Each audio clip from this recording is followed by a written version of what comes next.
నమస్తే. మా పేరు ఏ సురేంద్ర నాయుడు. మేము వంశం పారంపర్యంగా అనేక దీర్ఘ రోగాలను నయం చేసినటువంటి అనుభవజ్ఞులం.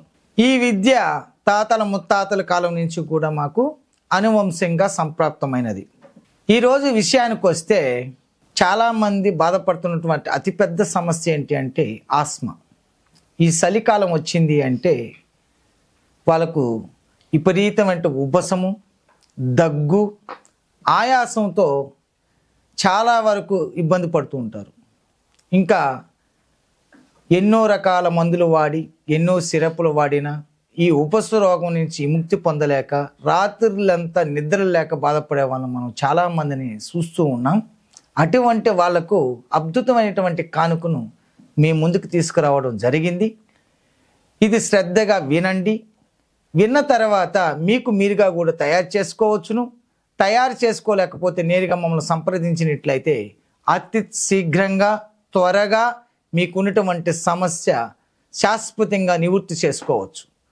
స్క్రోల్ అయినటువంటి నెంబర్కి కాంటాక్ట్ చేయండి.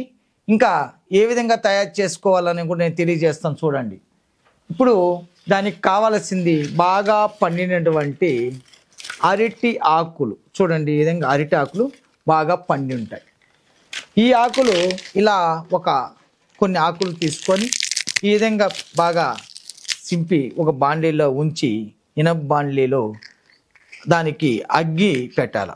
నిప్పు పెట్టినట్లయితే ఇక్కడ చూడండి, ఈ విధంగా నిప్పు పెట్టినట్లయితే ఇవన్నీ కాలి కూడా మంచి బూడిదిగా తయారవుతుంది.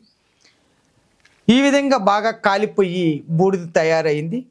ఒక అట్లకర్రతో అటు ఇటు తిప్పుతూ దీన్నంతా మరొకసారి పెద్ద బాండ్లీలో వేసుకొని దాన్ని పెద్దగా మంట పెట్టి కింద బాగా నిప్పు పెట్టి బాగా కాల్చి తిప్పుతూ వచ్చారంటే తెల్లటి భస్మం ఈ విధంగా తయారవుతుంది. పెద్ద బాండ్లీలో వేసి అటు ఇటు తిప్పి బాగా మంట పెడితే తెల్లడిగా ఈ విధంగా భస్మం తయారవుతుంది. ఈ భస్మాన్ని మనము సేకరించుకోండి. మరొకటి ఇక్కడ బాగా మీరు తెలుసుకోవాల్సినది సొంటి. ఈ సొంటిని తీసుకోండి. మరొకటి పిప్పళ్ళు తీసుకోండి. మరొకటి మిరియాలు ద్వారగా వేయించండి. వేయించి దంచి జల్లించండి. అతి మెత్త చూర్ణం తయారవుతుంది. ఈ చూర్ణం పేరే త్రికటకము అని దీనికి సంబోధించవచ్చు. ఈ త్రికటక చూర్ణాన్నితో పాటు ఇక్కడ ఉన్నటువంటి దీన్ని ప్రతిరోజు కూడా జత చేర్చి తేనెతో రంగలించి తీసుకున్నట్లయితే చాలా అద్భుతంగా తయారు చేసుకొని మీకు మీరుగా వాడుకోవచ్చు. మరొకటి ఇక్కడ చూడండి, దీన్నే అడ్డాచరము అంటాం. ఈ అడ్డాసరపు తెల్లటి పూలు కాస్తుంది. ఇది ఈ ఆకులు తీసుకొని వచ్చి నీడన ఎండించి దంచి జల్లించి ఇప్పుడు చూపించినటువంటి సొంటి, మిరియాలు, పిప్పలు చూర్ణంతో కడుపులోకి తీసుకున్నట్లయితే ఈ ఆస్మా నుంచి ఉపశమనం పొందవచ్చు. ఇక్కడ వైద్యుల దగ్గర అయితే దీర్ఘకాలికంగా బాధపడే వాళ్ళకు అద్భుతమైనటువంటి కానుకను తయారు చేసుకోవడానికి ఇక్కడ చూడండి, దీన్ని తాలకము అంటాం. ఈ తాలకాన్ని తీసుకొని వచ్చి సట్లో సున్నపు రాళ్ళు వేసి దాంట్లోకి ఈ తాలకాన్ని ఒక బట్టలో మూటగట్టి మధ్యలో ఉంచి వేడి నీళ్ళు పోయాలి. అది బాగా బయలవుతుంది.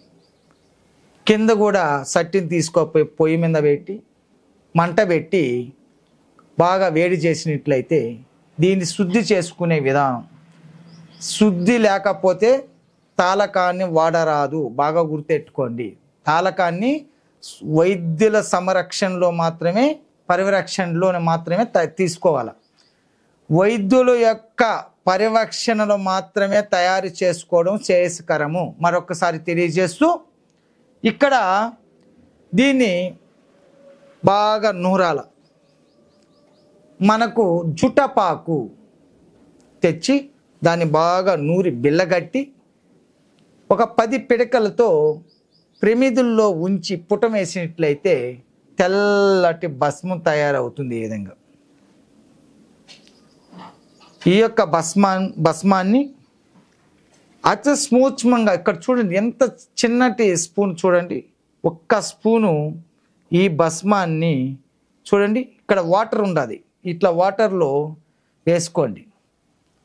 వేసి ఇప్పుడు మనం తయారు చేసుకున్నటువంటి 30 ml వాటర్లో మాత్రం ఈ విధంగా తెల్లటిగా నీళ్ళుగా మార్చుకొని ఇక్కడ చూడండి, ఇప్పుడు మనం తయారు చేసుకున్నటువంటి ఈ యొక్క అరటి యొక్క బూడిద 3 చిటికలు, 1 2 3 ఇలా వేసి ఈ నీళ్ళను ప్రతిరోజు కూడా సేకరించి తాగుతూ వచ్చారంటే ఎంతో కాలం దీర్ఘరోగంగా వేధిస్తూ బాధ పెడుతున్నటువంటి ఈ యొక్క ఆస్మా నుంచి పూర్తిగా కూడా విముక్తి పొందొచ్చు. ఈ నీళ్ళు మీకోసం నేను కొద్దిగా, మాకు అయితే ఆస్మా లేదు, ఊపిరితిత్తుకు సంబంధించినటువంటి ఎటువంటి సమస్య అయినా కఫ రోగాలతో బాధపడుతూ ఉన్నటువంటి వాళ్ళకు అద్భుతంగా పనిచేస్తుంది. 1-2 సార్లు వ్యాధి లేని వాళ్ళు తీసుకున్నా కూడా ఇబ్బంది లేదు. ఈ యొక్క ఊపిరితిత్తుల సమస్యలు రాకుండా ఉంటాయి. చాలామంది బాధపడుతున్నటువంటి ఆస్మా అయితే శాశ్వతంగా నివృత్తి కావాలంటే ఇటువంటి దాన్ని సేవించవచ్చు. చూడు, నేనే సేవించి చూపిస్తాను, శాశ్వతంగా నివృత్తి చేసుకోవచ్చు. ఈ విధంగా ప్రతిరోజు కూడా క్రమం తప్పకుండా సేవిస్తూ వస్తే ఊపిరితిత్తుల్లో ఉన్నటువంటి సమస్య పోయి మీకు మంచి ఆరోగ్యాన్ని చేకూరుస్తుందని మా తాళపత్ర గ్రంథాలలో మా పూర్వీకులు అనుభవపూర్వకంగా చేస్తున్నటువంటి విద్యను మీకు నేను తెలియజేశాను. దీన్ని చక్కగా మీరు చేసుకొని ఇటువంటి సమస్యలతో ఎవరైనా బాధపడే వాళ్ళకు కూడా షేర్ చేసి వాళ్ళకు ఉన్నటువంటి సమస్యను నివృత్తి చేస్తారని కోరుకుంటూ సెలవు తీసుకుంటున్నాను. సర్వే జనం సుఖినో భవంతు.